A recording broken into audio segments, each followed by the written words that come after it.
السلام علیکم ورحمۃ اللہ وبرکاتہ۔ سورۃ بنی اسرائیل، آیت نمبر 129۔ اعوذ باللہ من الشیطان الرجیم، بسم اللہ الرحمن الرحیم۔ اس صورت میں یہودیوں کی حکومت کے عروج اور برے اعمال کی وجہ سے ان کے زوال کی داستان ہے، اس لیے اس صورت کا نام سورہ بنی اسرائیل ہے۔ اس صورت کے شروع میں نبی کریم صلی اللہ علیہ وسلم کے اسراء و معراج کا بھی ذکر ہے، اس لیے اس صورت کو سورہ اسراء بھی کہا جاتا ہے۔ تو چونکہ اس کی ابتدا سبحان الذی سے ہے، اس لیے اس صورت کا نام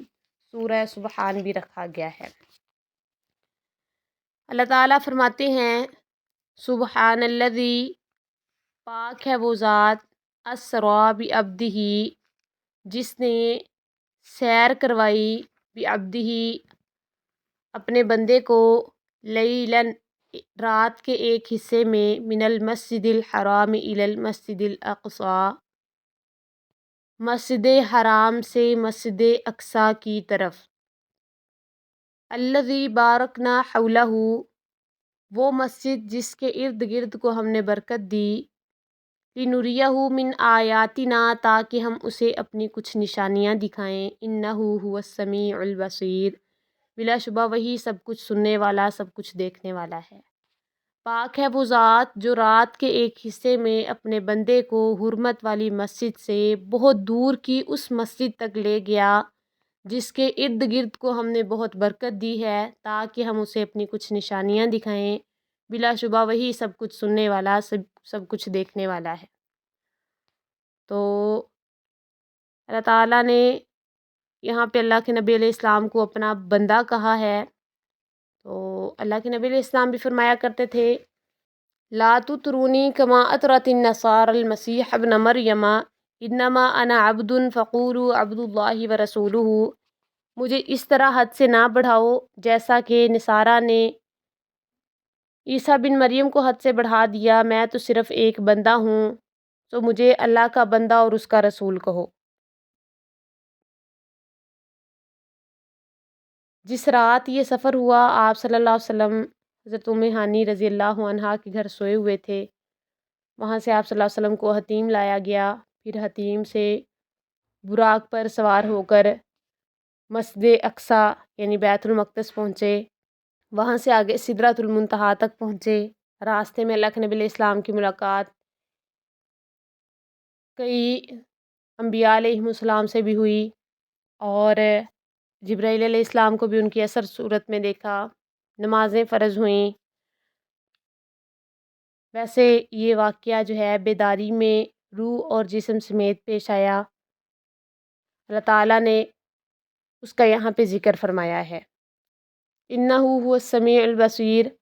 بے شک وہی اللہ سب کچھ سننے والا ہے، سب کچھ دیکھنے والا ہے۔ وآتینا موسیٰ الکتاب، اور ہم نے موسیٰ کو کتاب دی، وجعلناہ ھدی، اور ہم نے اسے ہدایت بنا دیا، لبنی اسرائیل، بنی اسرائیل کے لیے، اللہ تتخذوا من دونی وکیلا، کہ تم میرے سوا کوئی کارساز نہ بناؤ۔ یعنی جس طرح نبی کریم صلی اللہ علیہ وسلم کو اسراء کا شرف عطا فرمایا، اسی طرح موسیٰ علیہ السلام کو اللہ تعالیٰ نے تورات سے نوازا۔ ذریۃ من حملنا مع نوح، ان کی اولاد جنہیں ہم نے نوح علیہ السلام کے ساتھ سوار کیا، انہ کان عبدا شکورا، بے شک وہ بہت شکر گزار بندہ تھا۔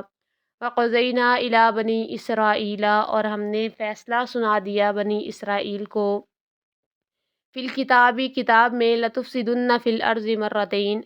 کہ بے شک تم زمین میں ضرور 2 بار فساد کرو گے، ولتعلن علوا کبیرا، اور بے شک تم ضرور سرکشی کرو گے، بہت بڑی سرکشی کرنا۔ یعنی اللہ تعالیٰ کا علم کوئی بندوں کے علم جیسا تو ہے نہیں، اللہ تعالیٰ کو مستقبل کا بھی پتہ تھا کہ وہ ضرور فساد کریں گے۔ تو اللہ فرماتی ہیں، فَإِذَا جَاءَ وَعْدُ أُولَاهُمَا، پھر جب ان دونوں میں سے پہلے کا وعدہ آیا، بَعَثْنَا عَلَيْكُمْ عِبَادًا لَنَا، پھر ہم نے تم پر اپنے بندے بھیجے، اولی بأس شدید، بہت سخت لڑائی والے،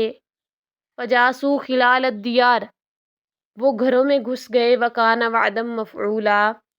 یہ ایسا وعدہ تھا جو پورا کیا ہوا تھا۔ ثم رددنا لکم الکرۃ علیہم، پھر ہم نے تمہیں ان پر غلبہ دیا، دوبارہ غلبہ دیا۔ وامددناکم باموال وبنین، اور ہم نے تمہیں مالوں اور بیٹوں سے مدد دی۔ وجعلناکم اکثر نفیرا، اور تمہیں تعداد میں زیادہ کر دیا۔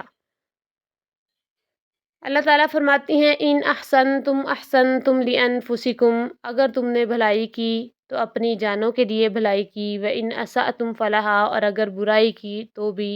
انہی کے لیے کی، یعنی اس کا وبال تمہارے اپنے اوپر ہی ہے۔